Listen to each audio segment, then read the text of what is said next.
ఈ మధ్య ఓటీటీలో ఒక సినిమా రిలీజ్ అయింది.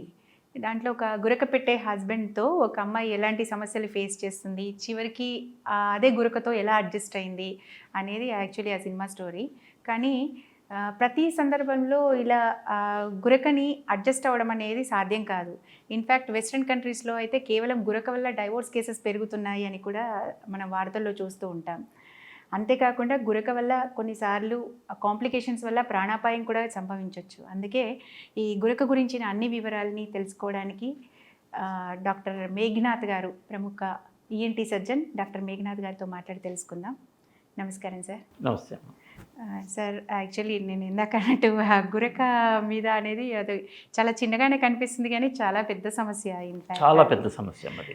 చాలా పెద్ద సమస్య. యాక్చువల్లీ దీనికి రీజన్ ఏంటి సార్? ఎందుకు అది కొంతమందిలో ఎందుకు గురక ఎక్కువగా ఉంటుంది?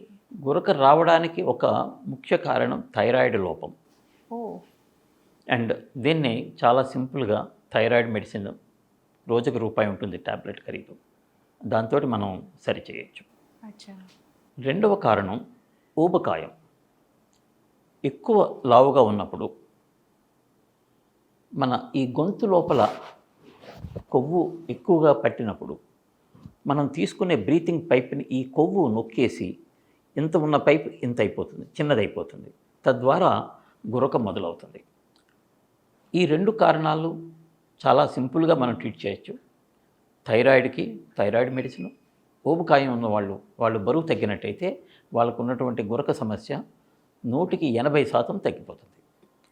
అయితే కొంతమందిలో ముక్కు లోపల ఏదైనా బ్లాకేజ్ ఉన్నా, అంటే మనం గాలి తీసుకునే మార్గం ఫస్ట్ ముక్కు, తర్వాత ముక్కు వెనకాతలి భాగం, తర్వాత గొంతు, తర్వాత వాయిస్ బాక్స్, ఈ 4 భాగాల్లో ఎక్కడైనా సరే బ్లాకేజ్ ఉంటే, అడ్డంకి ఉన్నట్టయితే కనుక అప్పుడు నిద్రపోతున్నప్పుడు మనం గురక పెడతాం. ఇలా ఒక 6 గంటల 7 గంటల నిద్రలో ఒక 2 గంటల వరకు గురక పెట్టడం అనేది సాధారణం. ముఖ్యంగా బాగా అలసినప్పుడు, అలసిపోయి గాఢ నిద్రలో ఉన్నప్పుడు గురక పెట్టడం సర్వసాధారణం. దాన్ని మనం అంతగా ఇబ్బందిగా మనం పట్టించుకోకర్లేదు. అలా కాకుండా పడుకున్న 2 నిమిషాలకి 3 నిమిషాలకి నిద్రలోకి జారిపోయి గురక పెట్టడం మొదలు పెట్టడం, తర్వాత అలా గురక పెడుతూ మధ్యలో బ్రీతింగ్ ఆపేయడం, ఒక్కసారి పెద్ద శబ్దంతో మళ్ళీ బ్రీతింగ్ తీసుకోవడం, దీన్ని అబ్స్ట్రక్టివ్ స్లీప్ యాప్నియా అంటాం. మామూలు గురక, అబ్స్ట్రక్టివ్ స్లీప్ యాప్నియా, ఈ రెండింటికి మధ్యలో హీరోయిక్ స్నోరింగ్ అని ఇంకొక ఎంటిటీ ఉందండి. హీరోయిక్ స్నోరింగ్ అంటే వీళ్ళు గురక చాలా ఎక్కువ పెడతారు, సౌండ్ ఎక్కువ వస్తుంది. సౌండ్ ఎక్కువ వచ్చి, అంటే ఎప్పుడు హీరోయిక్ స్నోరింగ్ అంటామంటే తలుపులు వేసిన రూమ్లో నుంచి బయటకు కూడా గురక శబ్దాన్ని వినిపిస్తుంటే కనుక అప్పుడు దాన్ని హీరోయిక్ స్నోరింగ్ అంటాము. ఈ హీరోయిక్ స్నోరింగ్ వల్ల రోగికి ఏ విధమైనటువంటి ఇబ్బంది ఉండదు, గురక పెడుతున్న వాళ్ళకి ఎటువంటి ఇబ్బంది ఉండదు. కానీ ఇతర కుటుంబ సభ్యులు బాగా ఇబ్బంది పడతారు. మీరు చెప్పారు చూడండి ఇందాక, కొన్ని విదేశాలలో గురక కారణం వల్ల డైవోర్సులు కూడా జరుగుతున్నాయి. అవి ఎక్కువగా heroic snoring. Okay, heroic snoring అంటాం. ఇంకా అన్బేరబుల్ అయిపోతుంది, పక్క వాళ్ళకి అన్బేరబుల్ అవుతుంది. పేషెంట్ లేదా గురక పెడుతున్న వ్యక్తి మాత్రం హ్యాపీగా బాగా నిద్రపోతారు. అయితే మూడవది అబ్స్ట్రక్టివ్ స్లీప్ యాప్నియా. ఈ అబ్స్ట్రక్టివ్ స్లీప్ యాప్నియాలో ఏమవుతుందంటే గురక పెడుతూ మధ్యలో బ్రీతింగ్ ఆపేస్తూ ఉంటారు.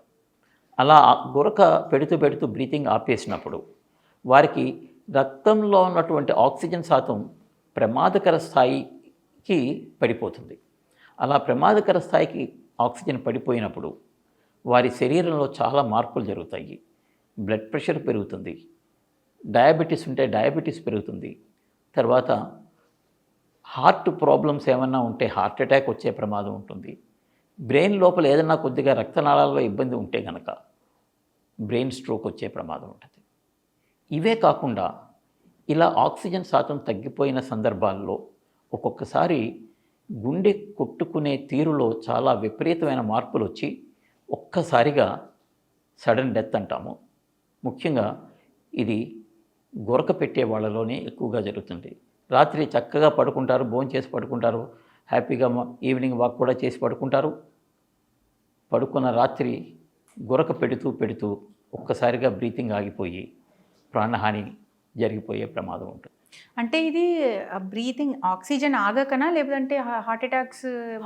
ఆక్సిజన్ అందక, హార్ట్ తట్టుకోలేక, ఆక్సిజన్ లేకపోతే హార్ట్ బ్రెయిన్ తట్టుకోలేవు. మిగతా శరీరం అంతా కొద్దిగా తట్టుకోగలదు, కానీ ఈ 2 అవయవాలు తట్టుకోలేక ఒక్కసారిగా హార్ట్ కొట్టుకోవడం ఆగిపోతుంది. యాక్చువల్లీ వీళ్ళు బ్రీతింగ్ ఎందుకు తక్కువ అవుతుంది, అంటే ఆక్సిజన్ ఎందుకు తగ్గుతుంది? బ్రీతింగ్ తీసుకోకపోవడం వల్ల. బ్రీతింగ్ తీసుకోవడానికి అబ్స్ట్రక్షన్ కారణం. అంటే ఎలా? అబ్స్ట్రక్షన్ ఎక్కడ కారణం? ముక్కులో కానీ, ముక్కు ఎముక, దూలం ఎముక వంకర ఉందనుకోండి, బ్లాకేజ్ అవుతుంది. ముక్కు లోపల కండలు పెరిగినాయి, ముక్కు లోపల పాలిప్స్ ఉన్నాయి, లేదా సైనసైటిస్ వల్ల ముక్కు లోపల కండరాలు పెద్దవైనాయి, ఈ విధంగా కూడా బ్లాక్ చేయొచ్చు. రెండవది మన కొండనాలిక, అంగటి భాగం, ఇవి ఉండాల్సిన దానికంటే పెద్దవిగా ఉన్నాయనుకోండి, ఇది కొంతమందికి జన్యుపరంగా ఉండాల్సిన దానికంటే కొద్దిగా పెద్దవి ఉంటాయి. అలా ఉన్న సందర్భంలో కూడా గురక, అబ్స్ట్రక్టివ్ స్లీప్ యాప్నియా వస్తూ ఉంటాయి. అలానే కొంతమందికి టాన్సిల్స్ పెద్దగా ఉండొచ్చు. ఓకే. కొంతమందికి నాలిక మందం ఎక్కువ ఉంటుంది, కొంతమందికి ఎపిగ్లాటిస్ చాలా పెద్దది ఉంటుంది. ఇదంతా కూడా ఇవన్నీ జెనెటిక్. అయితే ఇవన్నిటినీ కూడా మనం ఆపరేషన్ ద్వారా మనం సరిచేసి బ్రీతింగ్ పాత్ని ఇంప్రూవ్ చేయొచ్చు. ఒకవేళ కొంతమందికి ఇవన్నీ బాగానే ఉండి కండరాలలో బలం తగ్గడం వల్ల జరుగుతున్నట్టయితే కనుక, ముక్కు కండరాలు, గొంతు కండరాల్లో ఇక్కడ ఉన్నటువంటి కండరాలు ఇలా ఉంటే బ్రీతింగ్ని కంటిన్యూస్గా వెళ్ళడానికి ఓపెన్ చేసి ఉంచుతాయి. ఆ కండరాల్లో బలం లేకపోతే గట్టిగా గాలి తీసుకుంటే మూసుకుపోతాయి. అచ్చా. అటువంటి సందర్భాల్లో దానికి సంబంధించిన ఒక ఇంప్లాంట్ ఇక్కడ చెస్ట్లో పెట్టి దాని నుంచి నరానికి ఒక ఇంప్లాంట్ పెడతాం. తద్వారా కూడా దీన్ని సరిచేయచ్చు.